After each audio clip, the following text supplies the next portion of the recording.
Hello good morning everyone. स्वागत है आपका मेरे YouTube channel update double O P पर। मैं आशा करता हूँ आप सब बढ़िया होंगे और आप पढ़ाई कर रहे होंगे। आज मैं आपके लिए क्लास 6 का जो हमारी न्यू बुक आई है अपडेटेड, उसका इंग्लिश का पहला चैप्टर लेकर आया हूँ। इंग्लिश का बुक का नाम है पूर्वी। तो उस पूर्वी बुक का एक पहला चैप्टर है that is fables and folktales. This is fables and folktales. Fables का मीनिंग क्या होता है? और फेबल्स का बेसिकली मीनिंग होता है बेसिकली, देखो फेबल्स ये ना, फेबल्स एंड फॉकटेल्स। फेबल्स का मतलब होता है बेसिकली कुछ ऐसी नैतिक कहानियाँ जिसके अंदर बेसिकली जो कैरेक्टर होता है वो एक इमेजिनरी कैरेक्टर होता है जो असलियत में नहीं होता, इसलिए उसका मेन मोटिव पर्पस होता है हमें कोई मॉरल स्टोरी बताना या फिर मॉरल सीख देना। एंड फोक टेल्स का मतलब क्या होता है? फोक टेल्स का मतलब बेसिकली कुछ ऐसी कहानियाँ होती हैं जो कि पीढ़ी दर पीढ़ी हमें सुनाई जाती हैं, जो आपके ग्रैंडफादर ने आपको सुनाई भी होंगी, है ना। ये कहानियाँ बेसिकली किसी कल्चर या फिर किसी संस्कृति को दर्शा रही होती हैं। जैसे कि आप लोगों ने देखा होगा तेलानी रामा, है ना। वो भी एक कल्चर स्टोरी है जो कि शो करती है। तो इसके अंदर हमें basically fables and folk tales की कुछ स्टोरीज पढ़नी है ना, क्योंकि यूनिट 1 के अंदर दिखाई गई है। ठीक है, तो पहला चैप्टर हमारा यहाँ से स्टार्ट होता है, अ बॉटल ऑफ ड्यू। अब ड्यू का मतलब क्या होता है? ड्यू का मतलब बेसिकली होता है ओस। जैसे कि आप अगर आप गांव के इलाके के अंदर गए होंगे तो आपने देखा होगा ना, जो पेड़ पौधे होते हैं उनके ऊपर ना कुछ बेसिकली विंटर के टाइम पर, यानी सर्दियों के टाइम पे, तो पेड़ पौधे के ऊपर ना कुछ पानी जैसा कुछ आ जाता है, तो उसको हम ओस बोलते हैं। आप लोगों को देखा भी होगा। और बेसिकली ये शहर के अंदर भी जाती है, इसको तो हम कोरा टाइप क्या बोल देते हैं। ठीक है, तो ये ड्यू का मतलब होता है ओश। तो इसके चैप्टर का नाम है अ बॉटल ऑफ ड्यू। ठीक है, तो पहले इस चैप्टर को स्टार्ट करने से पहले हमें कुछ वर्ड पढ़ने होंगे। जैसे कि यहाँ पर लिखा है वरिड। वर्ड का मतलब क्या होता है? जब कोई पर्सन कोई किसी कन्फ्यूजन के अंदर होता है, चिंता होता है, तो वो चिंता कर रहा होता है, तब उससे बोलते हैं वरिड सिचुएशन। जैसे कि ये लड़की देखो, ये सोच रही है ना कुछ, समथिंग किसी बार सोच रही है, तो उसको हम बोलते हैं वरिड सिचुएशन। प्लांटेशन क्या होता है? प्लांटेशन बेसिकली कोई एक ऐसा एरिया जहाँ पर बहुत सारे पेड़ उगाए जाते हैं। और जैसे ये सेम प्रकार के प्लांट्स हो सकते हैं, तो अगर सेम प्रकार के प्लांट्स होंगे तो हमसे क्रॉप बोलेंगे, और अगर डिफरेंट प्रकार के प्लांट्स होते हैं तो हमसे प्लांटेशन हो सकते हैं। जैसे कि ये गया है ना, यहाँ पर मल्टीपल प्लांट्स ग्रो किए गए हैं, जैसे ये भी ये प्लांट है। ठीक है, अब सेक क्या होता है? सेक बेसिकली जिसे हम साधु बोल सकते हैं। साधु या फिर कोई ऐसा व्यक्ति जिसके अंदर 22% बोल दो, या फिर कोई ज्ञानी व्यक्ति हो सकता है। ठीक है, सेक का मतलब होता है कोई ज्ञानी व्यक्ति या फिर संत बोल सकते हैं इसे हम। ठीक है, अब सरप्राइज़ क्या होता है? सरप्राइज़ तो आप लोगों ने देखा होगा, जब कोई चीज़ आपको गिफ्ट वगैरह मिलता है या फिर कुछ ऐसी चीज़ मिलती है जो आपने सोची भी नहीं होती है, तब आप उसके लिए क्या होते हो, सरप्राइज हो जाते हो। जैसे कि ये व्यक्ति है ना, ये जो बच्चा है, ये सरप्राइज हो गया है, तो आप अलग प्रकार के रिएक्शन दे रहे होते हो। ओके, चलो अब हम आगे बढ़ते हैं हमारी मेन स्टोरी पर। और इस चैप्टर का नाम क्या है? अ बॉटल ऑफ ड्यू। ठीक है, तो यहाँ पर हमें कहानी दे रखी है, ये नीचे कहानी बेसिकली किसकी है? कहानी इन्होंने दे रखी है हमें किसकी? रामनाथ की। ठीक है, तो रामनाथ बेसिकली एक लैंडलॉर्ड होता है। ठीक है, जिसके पास में बहुत सारी लैंड होती है। ठीक है, बट वो बेसिकली एक मैजिक क्वेश्चन की ओर सरप्राइज हो जाता है, यानी कि वो चाहता है, मतलब मेहनत नहीं करना चाहता, वो केवल फ्री के अंदर या फिर कम मेहनत के अंदर सब कुछ पाना चाहता है, जो संभव नहीं है। तो हमें यहाँ पर उसी रामनाथ की कहानी बताई गई है। ठीक है, तो हम रामनाथ की कहानी स्टार्ट करते हैं बेसिकली। चलो, ओके, ये रामनाथ यहाँ स्टार्ट करेंगे पार्ट 1 इसका। हम इस वाले के अंदर पार्ट 1 पढ़ेंगे, नेक्स्ट वीडियो के अंदर पार्ट 2 पढ़ेंगे। तो पार्ट 2 स्टार्ट करते हैं यहाँ से। Ramnath was the son of a rich landlord. Ramnath कहता है इसके लैंडलॉर्ड का मतलब होता है जमींदार, रिच का मतलब होता है अमीर। ठीक है, तो एक अमीर जमींदार का बेटा था। ठीक, his father left him large tracts of land. Tracts का मतलब होता है एक बड़ा एरिया, उसके फादर उसके लिए छोड़कर गए थे। वैन ही डाइड, मीन जब उसके फादर डेड हुए तो उसको एक बहुत बड़ा एरिया लैंड का छोड़ के गए उसके लिए।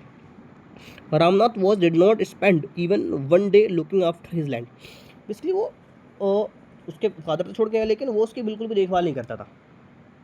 उसके बाद ज़मीन थी, सब कुछ था, लेकिन उसकी बिल्कुल देखभाल नहीं करता था। अब क्यों नहीं करता था वो हम आगे देखते हैं। बिकॉज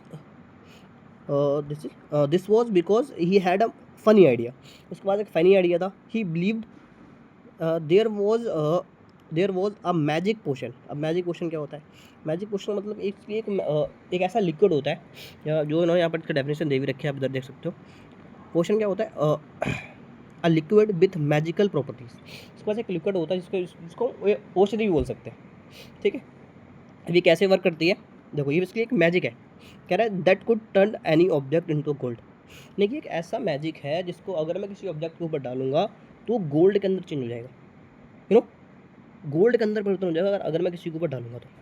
ठीक है, तो यानी कि मेहनत करना नहीं चाह रहा है कि नहीं अगर यही वर्क कर जाए तो इससे मेरे पास बहुत सारे पैसे आ जाए। कह रहा है he spend all his time to learn more about his portion, लेकिन उसका मैक्सिमम टाइम इसके लिए उसी को सीखने के अंदर उसने दे दिया, वो अपनी लैंड की देखभाल नहीं करता था। People cheated him often, people उसको चीट भी करते थे इसके लिए, promising to tell him about it, उसको बताने के लिए इसको चीट भी करते थे, but he did not give up, बस उसने हार नहीं मानी, वो लगा रहा है इसको सीखने के लिए। हिज वाइफ, इसकी पत्नी का नाम क्या था, Madhumati, was tried to was tried of this and also worried because she saw how much money Ram Ramnath was spending। ठीक है, मतलब अब उसकी वाइफ भी वरीड थी कि रामनाथ ने उसको सीखने के लिए बहुत सारे पैसे स्पेंड कर लिए। ठीक है ना, how much money Ramnath was spending, उसने कितना ज़्यादा पैसा उसने स्पेंड कर दिया। She was sure that soon they would be without money, उसको लगा अगर ऐसे सब कुछ चलता रहा तो रामनाथ सारा मनी स्पेंड कर देगा, उनके पास कुछ भी मनी नहीं बचेगा। ठीक है, यहाँ पर उन्होंने मीनिंग लिख रखे, आप देख सकते हो, गिव अप का मतलब होता है स्टॉप टाइम। ठीक है, now sure that soon they would be without money, यानी कि उस समय बाद वो लोग विथआउट मनी रह जाएंगे। One day a famous sheikh से, मतलब मैंने बताया था आपको ऊपर क्या होता है, सादी या फिर ज्ञानी व्यक्ति, कॉल्ड क्या नाम है इसका, महीपति। ठीक है, महीपति नाम का एक साधु व्यक्ति आता है या फिर एक ज्ञानी व्यक्ति आता है। Came to their town, town का मतलब उसके गाँव में आता है। Ramnath become his followers, Ramnath उसका फॉलोवर्स बन जाता है, फॉलोवर्स मतलब होता है उसका अनुयायी, यानी कि जैसा वो करेगा उसकी बात मानेगा। And asked him about the potion, और उसने उस पोशन के बारे में पूछा कि ये कैसे वर्क करता है। To he surprise the sheikh answered, अब जो शेख था उसने एक आंसर दिया जिससे सरप्राइज हो गया। Yes in my travels in the Himalaya, उसने बताया कि जब मैं हिमालय में ट्रैवल कर रहा था, I heard how you could make such a potion, क्या आप इस ऐसे पोशन कैसे बना सकते हो, बट इट इज़ डिफिकल्ट, उसने बोला बट ये डिफिकल्ट है, आप बना सकते हो ऐसा पोशन, ऐसा लिक्विड बना सकते हो। तो अब रामनाथ बोलता है टेल मी, मुझे बताओ। तो रिक्वेस्टेड रामनाथ ने उसको रिक्वेस्ट किया, नॉट बिलीविंग हिज लक, उसने बोला उसने लक पर भरोसा नहीं किया, उसने बोला तो मुझे बताओ मैं कर दूंगा। You have to plant a banana plant and water it regularly, उसने बोला आपको एक बनाना का प्लांट ग्रो करना पड़ेगा इसके लिए, अगर आप ऐसा पोषण चाहते हो तो, यानी कि ऐसा लिक्विड चाहते हो, तो you have to plant a banana plant and water it regularly, आपको डेली इसको पानी देना पड़ेगा। With your hands in winter the morning dew is on the leaves, you have to collect the dew and store it in a bottle, उसने बोला winter के time पे जब इसके अंदर ड्यू यानी कि ओस गिरती है तो आपको उसको एक बॉटल के अंदर कलेक्ट करना पड़ेगा। When you have 5 litre of due, जब आपके पास में इनकी 5 लीटर ऑफ ड्यू यानी कि जो ओस होती है अगर कलेक्ट हो जाएगी तो आप मेरे पास ले जाना, यानी कि bring it to me, I will chant का मतलब तो कुछ धार्मिक लाइक है ना, चैंट सम मैजिक वर्ड्स, मैं कुछ धार्मिक वर्ड पढ़ूंगा जैसे मंत्र वगैरह, तो ये अगेन उसके अंदर पोर्शन का मैजिकल पोर्शन के अंदर चेंज हो जाएगा ये पोर्शन। आप दे रखा है टू रिपीट और सिंग अ वर्ड ऑफ फ्रेज, ठीक है, which will turn it into a magic portion, drop of the portion will change any object into gold. फिर अगेन ये जब मैं इसके अंदर मंत्र पढ़ दूंगा तो एक ऐसे मैजिक पोर्शन के अंदर चेंज हो जाएगा जिससे कोई भी ऑब्जेक्ट गोल्ड के अंदर परिवर्तन हो जाएगी। ओके, यहाँ तक आपको समझ आया होगा। थोड़ा सा नेक्स्ट पढ़ते हैं। ये क्या, ना ये देखा बैठा है ना रामनाथ बैठा हुआ और ये संत बैठा हुआ, इससे बात कर रहे हैं। रामनाथ वॉज वरीड, रामनाथ आगे चिंता हो गया, but winter is only for a few month, winter देखो आप देखा होगा केवल 3 महीने तक चलता है जनरली, है ना, सारे जितने भी सीजन होते हैं जनरली 3-4 महीने तक चल रहे होते हैं। अब कह रहा है इतना मैं इकट्ठा कैसे करूँगा, it will take me year to collect 5 litre of dew, कह रहे 5 लीटर ओस के बूंद खिलते करने के लिए मुझे तो बहुत सारा टाइम लग जाएगा। You can plant as many banana plant as you want, आप बहुत सारे प्लांट को बनाना उगा सकते हो तो आप कर सकते हो उससे collect, but remember you must look after them your self, उसने बोला लेकिन आपको खुद ही उसकी देखभाल करनी पड़ेगी, जो भी आप प्लांट ग्रो करोगे बना के आपको उसको खुद ही देखभाल सारी करनी पड़ेगी। And collect the due with your own hands, और आपको जो ओस की बूंद है आपको खुद के हाथ से उसको कलेक्ट करना है, किसी और से कलेक्ट नहीं करवाना। ठीक है, तो संत उसको ये बात बोल देता है। अब यहाँ पर कहता है लेट अस डिस्कस। तो रामनाथ, तो क्वेश्चन मार्क है, पहला क्वेश्चन क्या है, what did Ramnath believe, Ramnath क्या क्या बिलीव करता था, बेसिकली वो ये बिलीव करता था कि उसके पास में मैजिक क्वेश्चन मिल जाए और वो जो कि किसी भी ऑब्जेक्ट को गोल्ड के अंदर चेंज कर देगा, जो हमने भी ऊपर पढ़ा। ठीक है, सेकंड क्वेश्चन क्या है, how did the sheikh help Ramnath, जो रामनाथ ने जो शेख था यानी कि साधु था, उसने किस प्रकार से रामनाथ की हेल्प करी। तो इसलिए उसने बता दिया ना कि आप बनाना का प्लांट ग्रो करिए, और जब आपके पास प्लांट बनाना का प्लांट ग्रो हो जाए तो विंटर के टाइम पे आप इसके अंदर 5 लीटर ओस की बूंद जो ड्यू है उसको कलेक्ट कर लेना और आप मेरे पास ले आना, फिर मैं उसके अंदर चेंज कर दूंगा, फिर वो आपको गोल्ड उससे आपको प्राप्त हो जाएगा। ठीक। नेक्स्ट क्वेश्चन क्या है, did you think Ramnath will be able to collect the dew, give a reason. क्या आपको लगता है कि उसने कलेक्ट कर पाया होगा, है ना। तो सिंपल तरीके से उसको लगा कि नहीं कर पाऊंगा, बहुत सारा टाइम है। तो इस तो युवा की स्टोरी हम आगे कंटिन्यू करेंगे नेक्स्ट पार्ट के अंदर। पहले बार मैं आपको इसके क्वेश्चन आंसर दिखा देता हूँ, ठीक है, इससे आपके एग्जामिनेशन के अंदर आपको हेल्प हो जाए। ठीक है, तो देखिए इस क्वेश्चन के क्वेश्चन आंसर देखो ये क्या, what did Ramnath believe, Ramnath क्या बिलीव करता था।